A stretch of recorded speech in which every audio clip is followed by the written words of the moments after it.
자, 오늘 우리가 또 한 번씩 짚어봐야 할 숙제가 있습니다. 첫 번째로는 무디스의 이 신용등급 하향 조정 자체가 어떤 여파를 우리 시장에 또 보일지 그 부분을 같이 체크를 해보도록 하겠고요. 자, 두 번째로는 올해 지켜볼 만한 중국 기업들은 어떤 기업들이 있는지 같이 체크를 해보면서 또 마지막 세 번째 AI 기업들을 보게 되면 우리가 체크해 봐야 할 기업들이 있고요. 오히려 또 피해야 될 기업들도 분명히 있을 것으로 보여집니다. 자, 그래서 오늘은 이 부분에 대해서 하나씩 좀 풀어볼 텐데 오늘 이 숙제를 좀 풀어주실 분을 또 모셨습니다. 자, 지난주 월요일에 나오셨던 분이시죠. 예, 블랙컨트 에쿼티의 윤진 대표 모시고 같이 이야기해 보도록 하겠습니다. 안녕하세요, 대표님. 네, 안녕하십니까.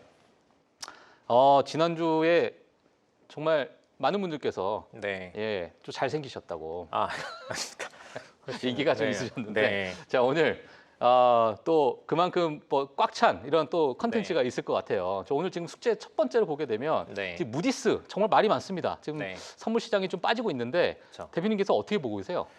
일단 오히려 이제 무디스 같은 경우에는 기존의 다른 신용평가사들이 이미 하향했던 예. 신용등급에 대해서 오히려 이제 홀딩을 해주다가 어쩔 수 없이 맨 마지막으로 내려준 것이기 때문에 예. 오히려 사실 무디스 같은 경우는 굉장히 미국 정부에 많은 걸 봐줬다라고 봐주시는 게 맞을 것 같고요. 예. 사실 S&P 같은 경우에는 이미 2011년에 진행을 했었고 피치도 2023년에 하향 조정을 했었기 때문에 뭐 그런 부분들까지 고려한다라면은 이건 너무나 이제 당연한 수순이었고 올바른 평가를 이제 와서 받은 거다 이렇게 좀 보시면 될 것 같습니다. 그러면 지금의 일부 흔들리는 것은 뭐 단기적일 것이다 이렇게 보고 계시는 거죠?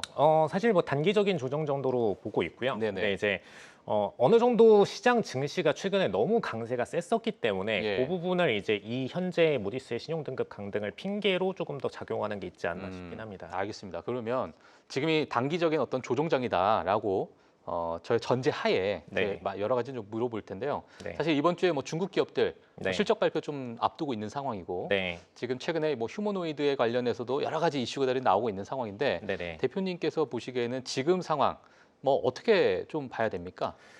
일단은 지금 최근에 미국 증시가 워낙 좀 강세가 심했었는데 예. 사실 뭐 아직 충분히 많이 올라왔다라고 좀 보기는 어려울 것 같고요. 다만 예. 이제 미국 증시의 자금이 계속해서 쏠리면서 AI나 이런 섹터들이 굉장히 과상승을 많이 보여줬었어요. 근데 예.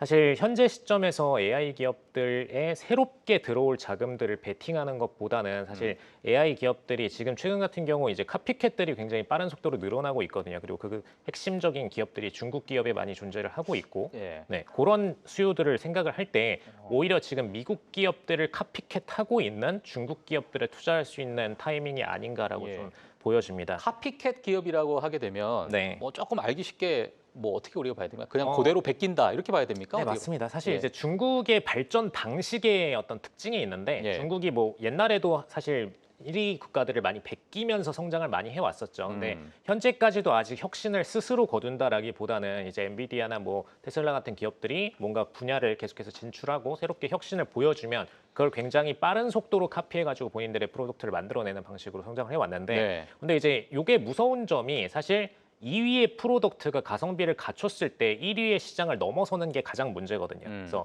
이런 모멘텀들을 가장 많이 볼 수 있었던 게 기존에 이제 테슬라 같은 경우에 예. 테슬라의 어떤 성장성을 빠르게 BYD가 쫓아갔고 그리고 이제 BYD가 테슬라의 어떤 시장 점유율을 전부 다 카피해가지고 가져가는 그런 움직임들을 보였던 바 있습니다. 그래서 네. 사실 그런 모멘텀을 볼 때 굉장히 좀 위험한 요소들을 보실 수가 있었고요. 그다음에 이제 최근 들어서 이제 AMD나 뭐 엔비디아 이런 친구들이 본인들의 어떤 AI 시장의 혁신을 계속해서 반복을 하고 있는데 예. 그런 분야에 있어서도 마찬가지로 지금 최근에 이제 딥시크 같은 경우는 자체적으로 이제 TSMC에다 수주를 줘서 본인들의 어떤 칩셋을 완성을 했다 이런 식으로 이제 발표를 많이 했었었는데 예. 사실 이 과정에서 한 2, 3년 정도의 격차는 분명히 있습니다만 실질적으로 이 격차 이후에 본인들의 어떤 프로덕트를 새롭게 정확하게 시장에다가 내뱉게 될 거고 그리고 그 과정에서 서버 발주량도 분명히 이 중국 시장의 AI 칩셋 분야로도 발생하게 될 거다라는 면들을 좀 참고하시면 좋을 것 같습니다. 알겠습니다. 그러면 지금 카피캣 기업에 대해서 말씀을 해주셨는데 네. 오히려 지금 상황에서는 중국의 그 카피캣 기업들에 대해서 우리가 조금 집중해야 될 그런 타임이다 이렇게 네, 말씀을 해주시는 거죠. 그러면은 뭐 혹시 방금 뭐 BYD 같은 기업을 대표적인 예로 들어주셨는데요. 네. 뭐 다른 기업들이 또 혹시 있습니까?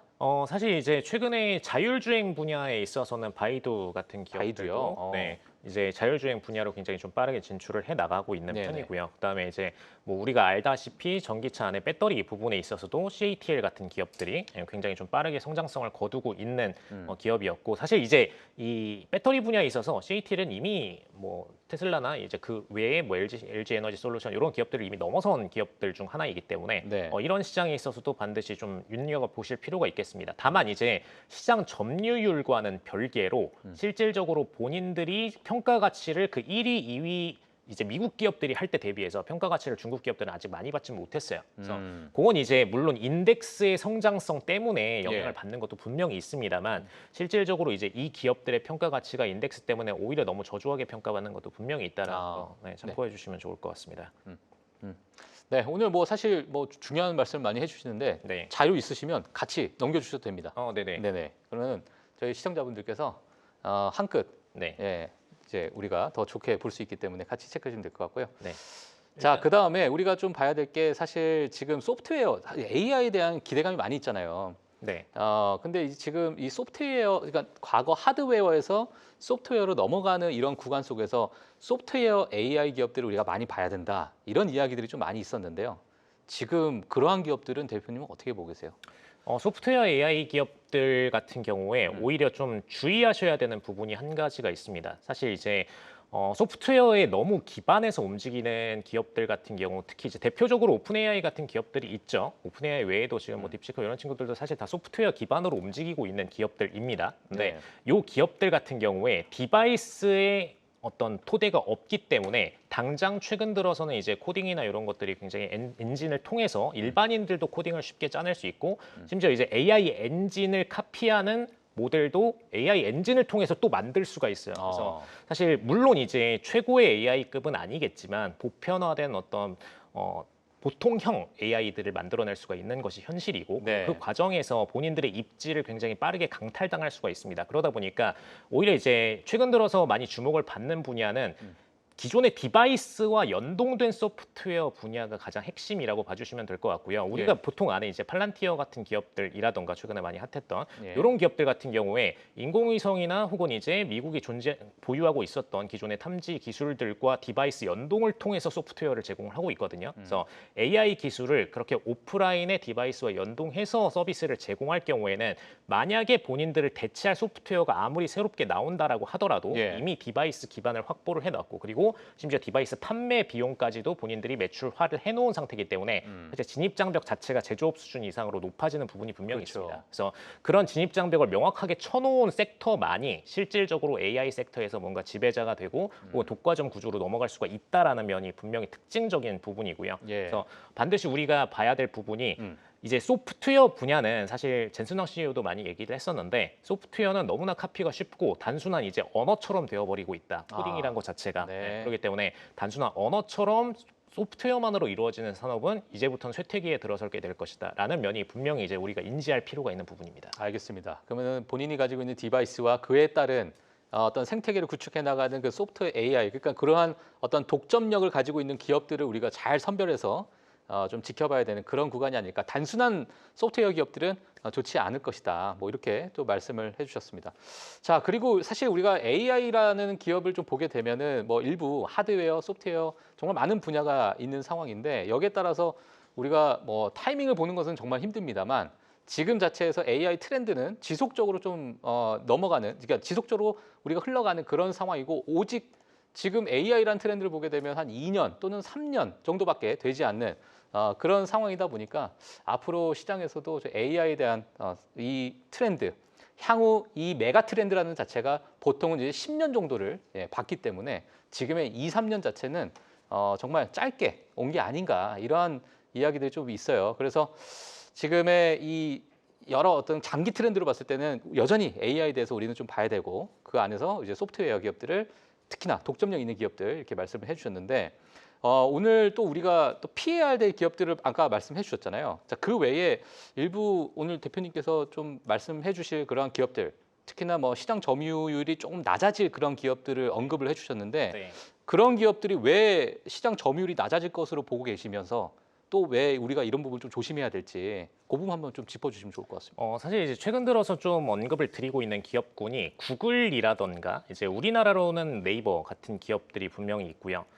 근데 이제 요 기업들 같은 경우에 그동안에 사실 20년간의 거의 장기 독점적인 지위를 누렸던 기업들입니다. 근데 최근에 보시면은 사실 이제 검색 엔진을 실질적으로 쓰는 분들보다 그냥 AI한테 모든 질문들을 다 해버리는 분들이 굉장히 많이 늘어나고 있거든요. 예. 그리고 이 AI 유저의 대다수가 사실 이 AI라는 툴을 작업용으로도 쓰고 있지만 본인이 모르는 지식에 대한 검색용으로도 쓰고 있습니다. 그래서 사실 가장 대두되는 부분이 검색 툴의 대체가 실질적으로 AI로 넘어가게 될 것이다. 라고 이제 많은 분들이 우려를 하고 있고요. 예. 근데 그와 동시에 그럼 실질적으로 기존의 검색 서비스들은 이제 소프트웨어 기반으로 너무나 유명한 기업들인데 이 기업들이 AI 시장을 정말 제대로 잡아가고 있느냐를 볼 때 사실 구글 제미니를 쓰는 분들 잘 주변에 잘 못 봤고요. 그다음에 네이버의 클로드 같은 시스템들을 굳이 써가지고 클로버 같은 시스템들을 굳이 써가지고 본인의 어떤 검색을 하는 분들도 주변에 굉장히 흔치 않습니다. 사실 언급으로도 잘 되지 않는 수준으로 예. 이제 이용률이 낮은 모습을 보이고 있는데 이런 부분들을 볼 때 원래는 이제 검색 포털들이 AI 서비스를 도입해서 시장 점유율을 가져가기 굉장히 좋은 여건이었거든요. 예. 네, 그 부분에 분명하게 실패를 하고 있다라는 걸 볼 수가 있고 그리고 사실 이제 검색 포털들의 창업자들 같은 경우에 대부분 다 이제 의장석으로 물러나서 경영 일선에서 나와 있는 상태입니다. 그러다 보니까 더더욱이 혁신에 있어서 뒤처지는 모습을 분명히 보이고 있기 때문에 사실 이 기업들 같은 경우 이제 앞으로 독점적 지위를 잃어버릴 것을 반영을 해서 분명히 평가 가치가 하향이 돼줘야 된다. 그러니까 그동안의 IT 기업들은 너무나 이제 기업 가치 대비해서 높은 퍼를 받아왔는데 예. 이런 부분들에 대한 퍼의 하향 조정이 반드시 필요하다라는 부분을 좀 유념하실 필요가 있겠습니다. 알겠습니다. 자, 그러면 제가 약간의 좀 반론을 좀 하도록 네. 하겠습니다. 일단 뭐 구글에 대해서 이제 제가 말씀을 좀 드리고 싶은데 혹시 이제 지금 최근에 뭐 제미나이에 대해서 일부 제가 이제 봤던 여러 가지 설문조사에서 보게 되면은 오픈 AI보다 뭐 제미나이가 조금 더 어떤 검색 능력이 좀 있다. 물론 지금의 어떤 검색 시장 자체가 약간의 좀 우리 챗GPT나 이런 쪽으로 넘어가려고 하는 AI로 넘어가려고 하는 그러한 구간에서 구글이 직격탄을 받을 것이다. 네. 여기에도 반독점 이슈가 또 있으니까 뭐 네. 구글에 대해서 이렇게 이야기가 나오고 있는데요. 사실 이제 구글이 가지고 있는 이 생태계 안에서 제미나이가 조금 우리가 잘 다듬어진다면 조금 또 어마어마한 또 파급력을 또 보이지 않을까라고 또 보시는 분들도 있으실 것 같아요. 뭐 그런 부분은 대표님은 또 어떻게 보세요? 그게 조금 그래도 제한이 된다 이렇게 좀 보고 계신가요? 어떻게 보세요? 사실 이제 제미나이를 제가 원래는 옛날에 써보려고 많이 노력을 했었어요. 예. 왜 써보려고 했냐면 예. 챗GPT의 한동안의 가장 큰 약점이 검색 능력에 대한 부분이었습니다. 그러니까 최신 데이터에 대해서 수집하고 당장 오늘 날짜에 나온 뉴스에 대해서 수집을 잘 못하는 그 맞아요. 능력 때문에 가장 문제가 됐었는데 예. 그것 때문에 이제 한동안에 이제 구글 그냥 검색을 통해서 제미나이와 연동이 되어 있죠 최근에는. 그래서 예. 상단에 이제 제미나이가 요약하는 정보를 본다던가 그리고 일부 유저는 이제 퍼플렉시티라는 특정 AI 플랫폼으로 넘어가서 검색에 특화된 엔진들이죠. 그런 친구들로 넘어가서 이제 검색 능력을 활용하는 서비스를 적극적으로 사용을 했었는데 네. 근데 이게 이제 최근에 업데이트 이후에 이제 챗GPT 안에도 검색 서버가 들어가게 되면서 사실 요 유저들이 다시 또 이제 챗GPT로 흡수되고 있는 과정입니다. 그래서 그래요. 네, 그래서 기존의 어떤 구글이 가지고 있던 검색 능력에 대한 DB 서비스 부분이 사실 이제 다른 엔진들도 점점 다 똑같이 갖춰가고 있고 구글만의 어떤 독보적인 서비스로 보기에는 구글 자체도 사실 검색 엔진이라는 거를 웹상에 뿌려져 있는 것을 본인들의 검색 시스템을 통해서 다시 흡수하는 방식이거든요. 그러다 보니까 적합하지 않은 어떤 엔진으로서 네. 평가를 받고 있기 때문에 네네. 참고해 주시면 좋을 것 같습니다. 알겠습니다. 일단 이거죠. 사실 구글이 가지고 있었던 정말 압도적인 그 독점력이 일부 좀 훼손이 되는 그러한 상황 속에서는 지금 주가의 어떤 조정도 뭐 같이 나오지 않을까 이렇게 생각이 드는데 일단 그런 부분은 같이 시장에서 또 어떤 평가가 나올지 같이 좀 체크를 해주시면 될 것 같고요. 자, 그리고 이번에 제가 꼭 여쭤보고 싶었던 게 바로 이번에 남아있는 빅 이벤트들입니다. 사실 이제 자율주행에 관련돼서 지금 가장 앞서 있는 빅 이벤트다 보니까 물론 이제 엔비디아 실적 발표도 있습니다만 이 자율주행에 대해서 많은 분들께서 좀 기대를 많이 하고 계시고 사실 뭐 더 빨리 나왔어야 되는데 이런 부분이 이번에는 정말 나올 것이냐 이런 부분 같이 이제 투자자들이 보고 있는데 대표님께서는 좀 어떻게 보고 계십니까? 이 산업 분야. 예. 자율주행은 당연히 생길 수밖에 없는 분야라고 좀 보여지고요. 네, 왜냐하면 이제 이미 중국에서도 일부 부분 도시 상용화를 하고 있었고, 그다음에 요 시스템 자체가 갖는 문제점이라고 해봐야 사실 이제 어떤 사고에 대한 가능성, 미연의 가능성 이런 부분들 정도인데 예. 사실 도입을 기준으로 따지자면은 인간의 사고율보다, 그러니까 사건 사고율이죠. 교통사고로 인한 그 율보다 낮기만 하다면은 사실 도입을 검토하지 않을 이유가 없거든요. 네. 그리고 최근 들어서 이제 일론 머스크 같은 경우도 정치권에 들어갔던 가장 핵심적인 이유가 이 자율주행 법안의 통과 때문이었는데 네네. 사실 뭐 그런 부분도 대부분 다 이뤄낸 상태이고 자, 현실적으로 이게 불가능하진 않습니다. 근데 가장 중요하게 볼 것은 실질적으로 이 패권을 누가 가져가는가와 그리고 이 이후에 이 인더스트리를 어떻게 펼쳐 나가느냐에 대한 문제인데 사실 테슬라 입장에서는 최근에 이제 여러 가지 신사업들을 진행을 하고 있잖아요. 뭐 로봇 AI 쪽도 있고 그다음에 이제 스마트폰도 최근에 출시한다고 얘기를 했고 그리고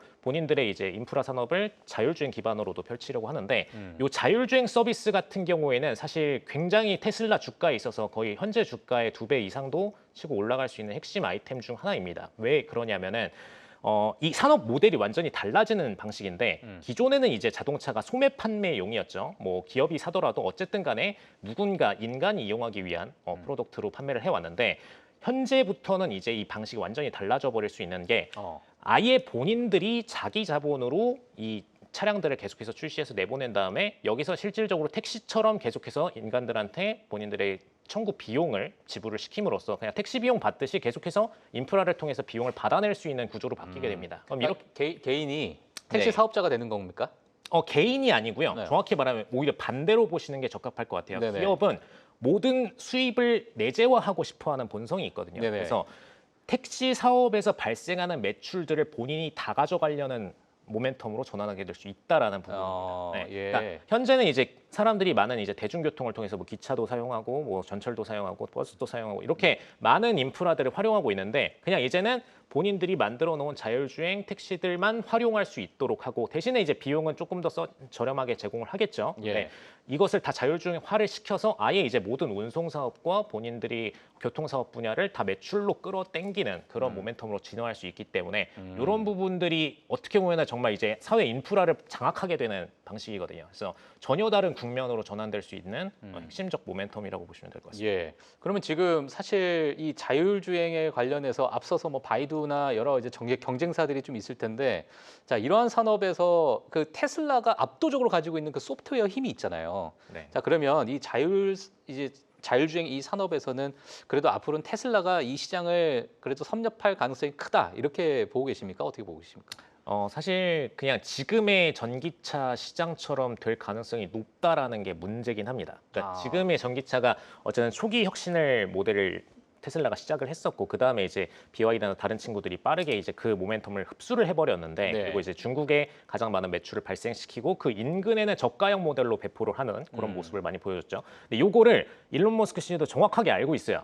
본인이 단가 경쟁에서 중국한테 밀렸기 때문에 다음 자율주행 모델에서만큼은 반드시 단가 경쟁에서 이겨야 된다는 게 명확하게 있습니다. 그래서 이제 최근에 자율주행 모델을 보시면 테슬라가 일부러 비전 방식으로만 계속 자율주행 모델을 고집하거든요. 근데 요 이유가 이제 라이더나 이런 시스템들을 탑재를 했을 경우에 단가의 상승 때문에 그렇습니다. 그래서 철저하게 그냥 모니터링을 그냥 그대로 이제 카메라를 통해서만 해도 충분하게 이 자율주행을 설계할 수 있도록 만들어 놓음으로써 단가 경쟁에서 이기기 위한 목적이고요. 근데 네. 이 부분에 성공한다라면은 단가 경쟁에서 성공한다라면 테슬라가 이 시장 지배율을 가장 높게 독과점으로 가져갈 수 있겠고 만약에 중국이 단가 경쟁에서 그래도 또 다른 단가를 내릴 수 있는 모멘텀을 만들어내서 단가 경쟁에서 테슬라를 또 이긴다. 그러면 이제 중국이 다시 또 이제 전기차 시장처럼 돼버릴 수 있는 부분이 있습니다. 그래서 일론 머스크가 정말 이 단가 경쟁 치킨 게임을 정말 승리로 이끌어 갈 수 있을지 없을지가 결국에 이제 추후 자율주행 국면의 핵심이라고 보시면 될 것 같습니다. 알겠습니다.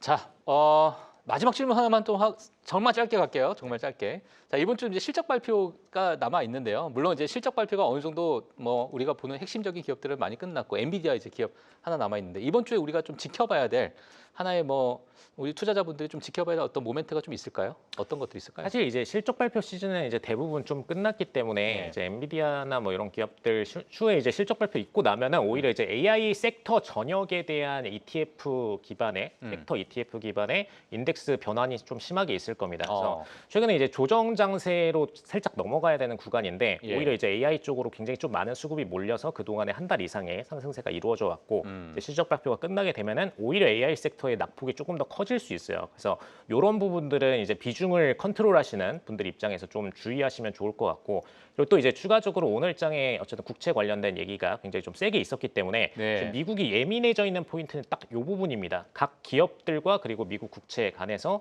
가장 이제 채권에 대한 어떤 금리 영향을 많이 받을 수 있는 기업이 어디가 될까, 혹은 이제 국가 상으로 볼 때 돈이 빠져나갈까 유입될까, 이 부분에 대한 우려가 좀 있는 상태이기 때문에 이 부분 좀 주의하시면 좋을 것 같고, 근데 한 가지 좀 희망적인 얘기를 드리면은 국채 금리가 어쨌든 신용 등급의 영향으로 인해서 상승될 수밖에 없는 모멘텀이거든요. 물론 소폭이긴 하지만, 근데 요 모멘텀이 나왔을 때 다른 국가들 대비해서 금리가 상대적으로 높은 위치를 유지하게 되면은 어쨌든 이제 다른 국가로 들어갈 자금들이 미국으로 오히려 들어가게 되는 역할을 해줍니다. 그래서 국채의 매력도가 떨어짐으로, 아니, 국채에 대한 투자 가치는 올라가지만 어쨌든 국채 가격에 대한 매력도는 떨어짐으로써 오히려 위험 자산으로서의 모멘텀은 상승해줄 수 있는 여력이 생기는 거기 때문에 그런 부분들은 좀 희망적으로 보셔도 될 것 같습니다. 알겠습니다. 예, 자 오늘 정말 정말 알차게 많은 인사이트를 좀 주셔서 너무너무 감사드리고요.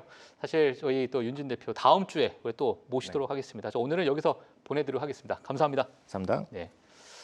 네, 자 5월 19일 월요일 프리마켓 뉴욕 오늘 저희가 준비한 내용 여기까지입니다. 오늘 지금 선물 시장 자체가 일부 좀 빠지고 있는 모습 어떻게 또 회복을 할지 아니면 지금 빠지고 있는 모습이 진행이 될지 내일 저희가 또 알차게 준비해서 방송으로 또 보여드리도록 하겠습니다.